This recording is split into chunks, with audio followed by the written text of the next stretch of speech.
नमस्कार दोस्तों। हर हर महादेव, ओम नमः शिवाय, श्री शिवाय नमस्तुभ्यम। दोस्तों, अगर आप चैनल पर नए हैं तो सब्सक्राइब जरूर कर ले ताकि आने वाली वीडियो आपको जल्दी से मिल सके। जैसा कि दोस्तों, कल सावन मास का सोमवार है। सभी शिव भक्त भोले बाबा की आराधना करते हैं। बहुत ही सुंदर दिन है। आज हम बताएंगे कि अगर हम कल के दिन कुछ उपाय करते हैं तो अवश्य ही हमारी मनोकामना पूरी होती है। इस वीडियो में हमने कुछ उपाय बताए जो कल के दिन आपको करने हैं। ध्यान से सुने, पूरा सुने, आधा सुनने से कोई लाभ नहीं होगा। चलो चलते हैं, सुनते हैं। नमस्कार दोस्तों, श्री शिवाय नमस्तुभ्यं। आप लोगों ने पंडित प्रदीप मिश्रा जी का साथ लौटे जल वाला उपाय जरूर सुना होगा, पर कुछ लोगों को यह उपाय समझ नहीं आया होगा, कुछ लोगों को आ भी गया होगा। आज किस जानकारी में हम आपको साथ लौटे जल वाला उपाय बहुत ही आसान शब्दों में अच्छे से समझाने वाले हैं, और इस उपाय को करने से क्या फायदे होते हैं, क्या नहीं होते हैं, सारी जानकारी आपको हमारी वीडियो के अंदर मिलने वाली है।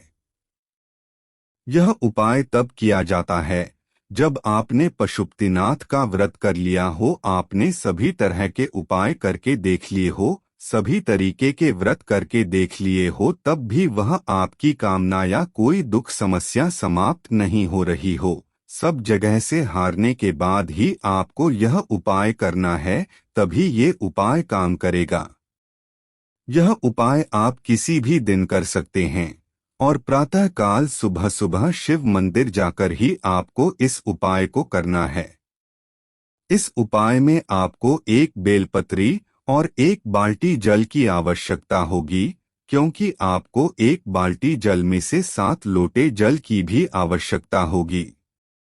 यह दोनों चीजें लेकर आपको शिवजी के मंदिर पहुंचना है। शिवजी के मंदिर जाकर 1 से 2 मिनट बैठकर शिवजी को निहारना है, उसके बाद ही इस उपाय को भरना है। सबसे पहले आप अपने साथ जो एक बेलपत्री लेकर आए हैं, उस बेलपत्री को आपको शिवलिंग के ऊपर अशोक सुंदरी का जो स्थान होता है, उस स्थान पर समर्पित करना है। बेलपत्री की डंडी का मुख जलाधारी की ओर करके जहां से जल नीचे गिरता है।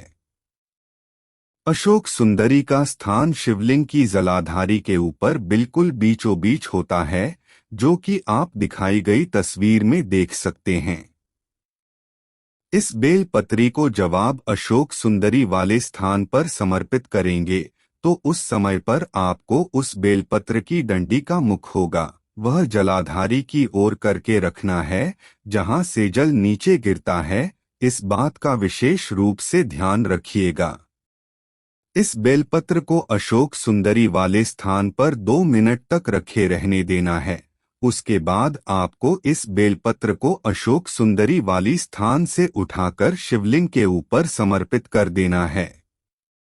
अब यहाँ पर भी आपको बेलपत्र कुछ इस प्रकार से समर्पित करना है कि जो बेलपत्र की डंडी का मुख होगा वह आपके विपरीत हो। आप जिस तरफ से बेलपत्री समर्पित कर रहे होंगे, आपकी उस तरफ डंडी ना होकर आपके सामने की ओर डंडी होना चाहिए, मतलब शिवलिंग के पीछे वह डंडी जाना चाहिए, और जो बेलपत्र की बीच वाली बड़ी पत्ती का मुख होगा वह आपकी तरफ होना चाहिए।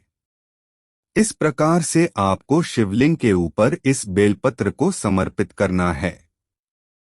इस बेलपत्र को शिवलिंग के ऊपर समर्पित करने के बाद आपको अपनी एक बाल्टी जो आप अपने साथ लेकर आए हैं, उस बाल्टी में से एक एक लोटा जल भरकर 7 बार आपको शिवलिंग के ऊपर भगवान शिव के नाम का स्मरण करते हुए या श्री शिवाय नमस्तुभ्यं का जाप करते हुए या शिवजी का कोई भी एक मंत्र का जाप करते हुए आपको 7 बार एक ही लोटे से 7 लोटा जल इसी बेलपत्र के ऊपर शिवलिंग के ऊपर समर्पित कर देना है। अब आपको कुछ समय तक इस बेलपत्र को शिवलिंग के ऊपर चढ़े रहने देना है। उसके बाद आपको इस बेलपत्र को उठाकर अपने घर वापस लाना है। अपने घर लाने के बाद इस बेलपत्र को किसी भी शुद्ध स्थान पर अपने घर के मंदिर में या कहीं पर भी अच्छे स्थान पर इसे रख दीजिए। इस बेलपत्र को आपको अपने घर पर 11 दिन रखना है या तो 21 दिन रखना है। इन दोनों में से आप कोई भी एक क्रम को चुनकर वह रख सकते हैं। 11 या 21 दिन इस बेलपत्र को अपने घर में रखने के बाद आपको इस बेलपत्र को ले जाकर किसी भी बहती हुई नदी, बावड़ी या तालाब में जाकर इसे विसर्जित कर देना है और विसर्जित करते समय आपको भगवान से अपनी मन की कामना बोल देना है जिसके लिए आप यह उपाय कर रहे हैं। यदि आप किसी नदी, बावड़ी या तालाब में जाकर इस बेलपत्र को विसर्जित नहीं कर पा रहे हैं तो आप किसी भी वृक्ष के नीचे जाकर इस बेलपत्र को वहां पर छोड़कर समर्पित कर आ सकते हैं और जिस समय आप इस बेलपत्री को समर्पित कर रहे हो उस समय आपको भगवान शिव से अपनी मन की कामना बोलना है जिसके लिए आपने यह उपाय किया है। वह काम आपको भगवान शिव से बोल देना है। इस उपाय को कोई भी व्यक्ति कर सकता है जो बहुत परेशान हो चुका है। सब काम करके देख लिए पर जब भी आपकी समस्या का समाधान नहीं हो रहा है तो एक बार साथ लौटे जल वाला उपाय जरूर करके देखें। यह उपाय पंडित प्रदीप मिश्रा जी ने अपनी शिव महापुराण कथा में बताया है। इस उपाय को करने में आपको कोई भी असुविधा होती है या आपके मन में कोई प्रश्न आता है या कोई बात समझ नहीं आती है तो उसे आप हमसे कमेंट करके पूछ सकते हैं, आपको उसका जवाब मिल जाएगा। सावन के पहले सोमवार को भूलवश भी न करें। 5 गलती निष्फल हो सकता है व्रत। सावन सोमवार व्रत के दिन भगवान भोलेनाथ की पूजा विधि विधान से की जाती है।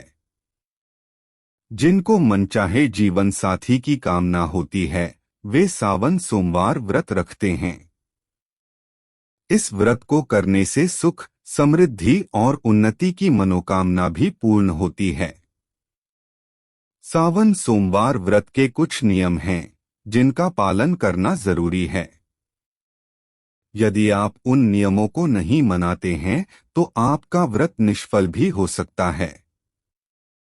सावन सोमवार व्रत में क्या न करें। 1. यदि आप सावन सोमवार का व्रत रखते हैं तो आपको फलाहार में नमक का उपयोग नहीं करना चाहिए। स्वास्थ्य कारणों से बहुत जरूरी है तो सेंधा नमक खा सकते हैं। 2. सावन में शिवजी का कच्चे दूध से अभिषेक किया जाता है, इसलिए सावन सोमवार रखने वाले को दूध का सेवन नहीं करना चाहिए। 3. सावन सोमवार की पूजा और व्रत में तामसिक वस्तुओं का उपयोग न करें। लहसुन, प्याज, मांस, मदिरा, मसालेदार भोजन, बैंगन, मैदा, आटा, बेसन, सत्तू आदि से बनी खाद्य पदार्थों का उपयोग न करें।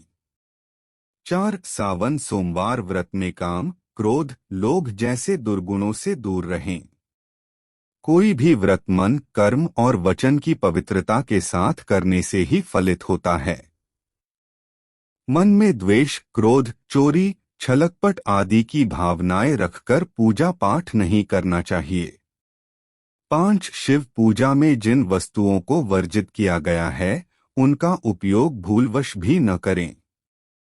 शिव पूजा में तुलसी के पत्ते, सिंदूर, हल्दी, शंख, नारियल आदि जैसी वस्तुओं का उपयोग वर्जित है।